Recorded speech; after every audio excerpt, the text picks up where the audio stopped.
ನಮಸ್ಕಾರ ಎಲ್ರಿಗೂ welcome back to our channel. ಇವತ್ತು ಹೆಸರು ಕಾಳಿಂದು ಸೌತ್ ಇಂಡಿಯನ್ ಸ್ಟೈಲಲ್ಲಿ ಮಾಡೋ ಸಾರು ಮತ್ತು ಸ್ಪ್ರೌಟ್ ಮಾಡೋದಕ್ಕೆ ಹಾಕಬೇಕು. ಇದನ್ನು ಹಾಕಿಲ್ಲ, ನೀರಲ್ಲಿ ಹಾಕ್ಬಿಟ್ಟು ಇದನ್ನು 8 to 12 ಅವರ್ಸು ನೆನೆ ಹಾಕಬೇಕು. ಅದಕ್ಕೆ ಪ್ರೀವಿಯಸ್ ನೈಟೇ ಇದನ್ನು ವಾಟ್ರಲ್ಲಿ ವಾಶ್ ಮಾಡಿಬಿಟ್ಟು ಹಾಕಿದ್ರೆ ಮಾಡ್ಬೋದು. ಇವಾಗ ನೀರೆಲ್ಲ ಹಾಕಿ ನೆನೆ ಹಾಕಾಗಿದೆ. ಅದು ಕಾಳಿತ್ತು, ಇವಾಗ ನೋಡಿ ಎಲ್ಲ ದಪ್ಪ ಆಗಿದೆ. ಅರ್ಧ ಹಾಕಿರೋದು ಫುಲ್ಲು ನೀರು ಹಾಕಿ ಮೇಲ್ವರೆಗೂ ಬಂದಿದೆ. ಇವಾಗ ಇದನ್ನು ಅರ್ಧ ನಾನು ಮೊಳಕೆ ಬರ್ಸೋಕ್ಕೆ ಹಾಕ್ತೀನಿ. ಇದು ಸ್ಪ್ರೌಟ್ ಮಾಡೋದು ಕಂಟೈನರು. ಸೊ ಇದರಲ್ಲಿ ಹಾಕ್ತಾಯಿದ್ದೀನಿ ನಾನು ಸ್ಪ್ರೌಟ್ ಆಗೋಕ್ಕೆ. ಅರ್ಧ ಹಾಕ್ತೀನಿ, ಅರ್ಧ ಬಾಯ್ಲ್ ಮಾಡೋಕ್ಕೆ ಹಾಕ್ತೀನಿ. ಆಗಲೇ ಇಲ್ಲಲ್ಲ, ಕೆಲವು ಬರೋಕ್ಕೆ ಸ್ಟಾರ್ಟ್ ಆಗಿದೆ ನೋಡಿ ಇಲ್ಲಿ.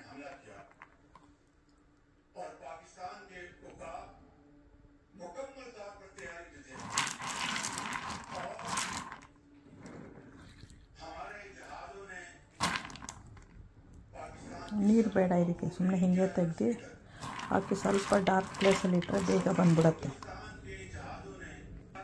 ಇಷ್ಟು ಹಾಕಿದ್ದೀನಿ, ಹಾಫು.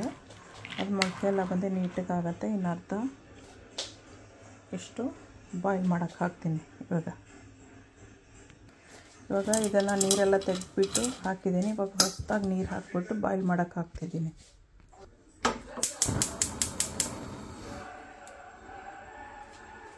ಸ್ವಲ್ಪ ಉಪ್ಪು ಹಾಕ್ತೀನಿ ಅಷ್ಟೇ.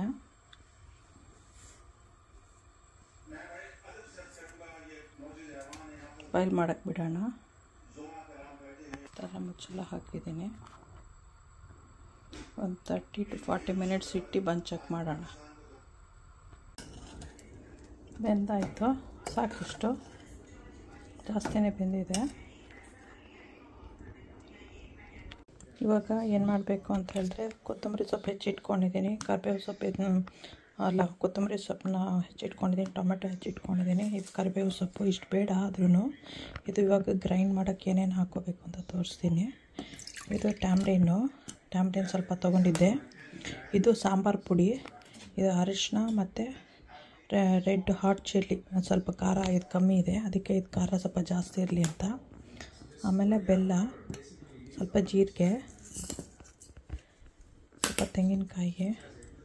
ಇಲ್ಲಿ ಫ್ರೋಝನ್ ತೊಗೊಂಬಂದಿದ್ದೀನಿ ನಾನು. ಯಾಕಂದರೆ ನಾವೇ ಗ್ರೇಟ್ ಮಾಡೋದಂದರೆ ಒಂದೊಂದು ಸತಿ ಹಾಳಾಗೋಗಿರುತ್ತೆ. ಫ್ರೋಝನ್ ಅಂದರೆ ಆಗಲೇ ಗೊತ್ತಿರುತ್ತೆ ನಮಗೆ ಚೆನ್ನಾಗಿರುತ್ತೆ ಅಂತ. ಸೊ ಅದೆಲ್ಲ ಅಟ್ಲೀಸ್ಟ್ ಇದೆ ಕಂಪ್ರೆಸ್ ಮಾಡಿದ್ದಾರೆ ಅದರಿಂದ. ಅದು ಸ್ವಲ್ಪ ಉಪ್ಪು, ಅದರಲ್ಲಿ ಆಗಲೇ ಉಪ್ಪು ಹಾಕಿದ್ದೀನಿ. ಅದಕ್ಕೆ ಸ್ವಲ್ಪ ಉಪ್ಪು, ಸ್ವಲ್ಪ ಇಂಗು,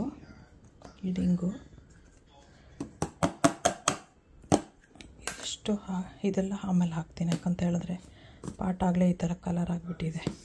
ಸೊ ಫಸ್ಟ್ ಇದನ್ನು ನೀರು ಹಾಕಿ ಗ್ರೈಂಡ್ ಮಾಡ್ತೀನಿ. ನೀರು ಹಾಕಿ ಗ್ರೈಂಡ್ ಮಾಡಿದ್ಮೇಲೆ ಕುಕ್ಕಾಗಿರೋದಕ್ಕೆ ಹಾಕ್ಬಿಟ್ಟು ಕುದಿಸೋದು. ಇದನ್ನು ಇವಾಗಲೇ ಹಾಕ್ಬಿಡ್ತೀನಿ. ಇದಕ್ಕೆ ಸ್ವಲ್ಪ ನೀರು ಹಾಕೋಣ. ಇಷ್ಟು ನೀರು ಸಾಕು ಗ್ರೈಂಡ್ ಮಾಡೋಕ್ಕೆ. ಹಾಕ್ಬಿಟ್ಟು ಗ್ರೈಂಡ್ ಮಾಡೋಣ. ಆಮೇಲೆ ಒಗ್ಗರಣೆ ಕೊಡಬೇಕು. ಒಗ್ಗರಣೆ 1 ಸ್ಪೂನ್ ಹಾಕಿದ್ರೆ ಸಾಕು, ತೋರಿಸ್ತೀನಿ. ಇವಾಗ ಇದಕ್ಕೆ ಫಸ್ಟು ಟೊಮೆಟೊ ಹಾಕೋಣ.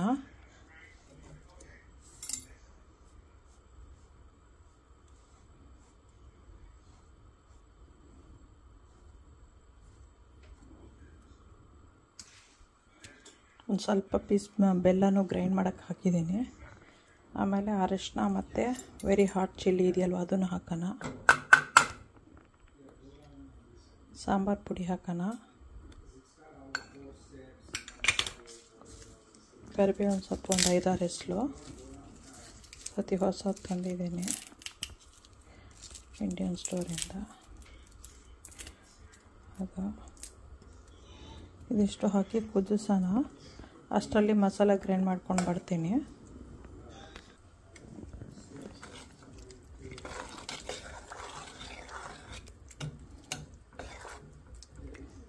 ಗ್ರೈಂಡ್ ಮಾಡಿದ್ದು ಆಮೇಲೆ ಹಾಕಬೇಕು. ಈಗಲೇ ತಿಕ್ಕಿದೆ, ಬಟ್ ಆದರೂ ಅದು ಹಾಕಿದ್ರೆ ಡಿಫ್ರೆಂಟ್ ಟೇಸ್ಟ್ ಬರುತ್ತೆ, ಅದರಿಂದ ಅದು ಹಾಕಬೇಕು. ಉಪ್ಪು ಸ್ವಲ್ಪ ಕಮ್ಮಿನೇ ಇದೆ, ಹಾಕ್ಬಿಡ್ತಾಯಿದ್ದೀನಿ ಫುಲ್ಲು. ಇವಾಗ ತೆಂಗಿನಕಾಯಿ ತುರಿದಿರೋದು ಹಾಕ್ತಾಯಿದ್ದೀನಿ.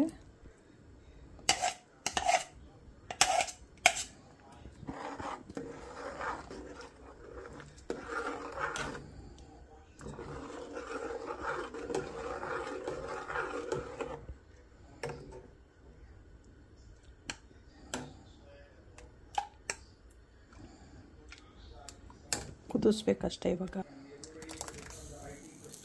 ಈಗ ಕೊತ್ತಂಬರಿ ಸೊಪ್ಪು ಸ್ವಲ್ಪ ಹಾಕ್ತಾಯಿದ್ದೀನಿ.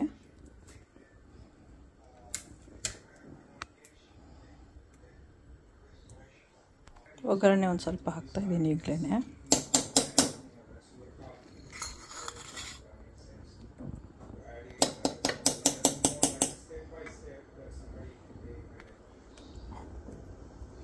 ಮಿಕ್ಸ್ ಮಾಡಿ ಒಂದು ಕುದಿ ಬಂದಿದ್ದ ತಕ್ಷಣ ಆಫ್ ಮಾಡ್ಬೋದು. ಅನ್ನನೂ ಆಗ್ತಾಯಿದೆ, ಅನ್ನದ ಜೊತೆಲಿ ತಿನ್ಬೋದು.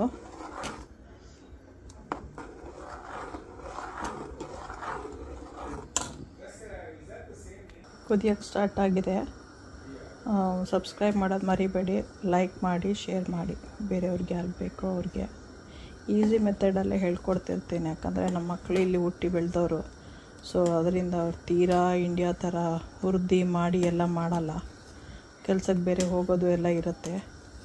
ಸೊ ವೆಜಿಟೇರಿಯನ್ ಫುಡ್ ಹೊರಗಡೆ ಎಲ್ಲ ಸಿಕ್ಕೋದು ಸ್ವಲ್ಪ ಕಮ್ಮಿ. ಅದರಿಂದ ನಮಗೆ ಬೇಕಾಗಿರೋದನ್ನು ನಾವು ಮಾಡ್ಕೊಂಡು ತಿನ್ನೋದು ಬೆಟ್ರು. ಈಸಿಯಾಗಿ ಹೆಂಗೆ ಮಾಡೋದು ಅಂತ ಅವ್ರಿಗೆ ತೋರಿಸ್ಕೊಡ್ತಾ ಇರ್ತೀನಿ. ಬೇರೆಯವ್ರಿಗೂ ಹಾಗೆ ಈಸಿ ಮೆಥಡ್ ಬೇಕು ಅನ್ನೋರು ಮಾಡ್ಕೋಬೋದು ಅನ್ನೋದಕ್ಕೆ. ಸಾಂಬಾರು ಪುಡಿ ಇಂಡಿಯಾದಿಂದ ತೊಗೊಂಬಂದಿದ್ದು, ಸೊ ಅದನ್ನೇ ಹಾಕಿದ್ದೀನಿ ಈ ಸತಿ. ರಸಮ್ ಪೌಡ್ರಲ್ಲೂ ಹಾಕಿ ಮಾಡ್ಕೋಬೋದು, ಅದು ಬೇರೆ ಸ್ವಲ್ಪ ಟೇಸ್ಟ್ ಡಿಫ್ರೆಂಟ್ ಬರುತ್ತೆ. ಇದನ್ನು ಸ್ವಲ್ಪ ಡಿಫ್ರೆಂಟ್, ಯಾಕಂದರೆ ಇದಕ್ಕೆ ಕಡಲೆಬೇಳೆ ಉದ್ದಿನಬೇಳೆ ಎಲ್ಲ ರೋಸ್ಟ್ ಮಾಡಿ ಹಾಕಿರ್ತಾರೆ. ಅದರಿಂದ ಸಬ್ಸ್ಕ್ರೈಬ್ ಮಾಡೋದು ಮರಿಬೇಡಿ. ನೋಡಿ ಚೆನ್ನಾಗಿ ಕುದೀತಾ ಇದೆ, ಇವಾಗ ಆಫ್ ಮಾಡ್ಬೋದು. ಆಫ್ ಆಯಿತು. ಅನ್ನದ ಜೊತೆಲಿ ಹಾಕ್ಕೊಂಡು ಎಂಜಾಯ್ ಮಾಡ್ಕೊಂಡು ತಿನ್ಬೋದು. ಹೆಲ್ತಿ ಬೇರೆ ಇದು. ನೋಡಿ ಸ್ಟಿಕ್ಕಾಗೇ ಬಂದಿದೆ. ಸಬ್ಸ್ಕ್ರೈಬ್ ಮಾಡೋದು ಮರಿಬೇಡಿ.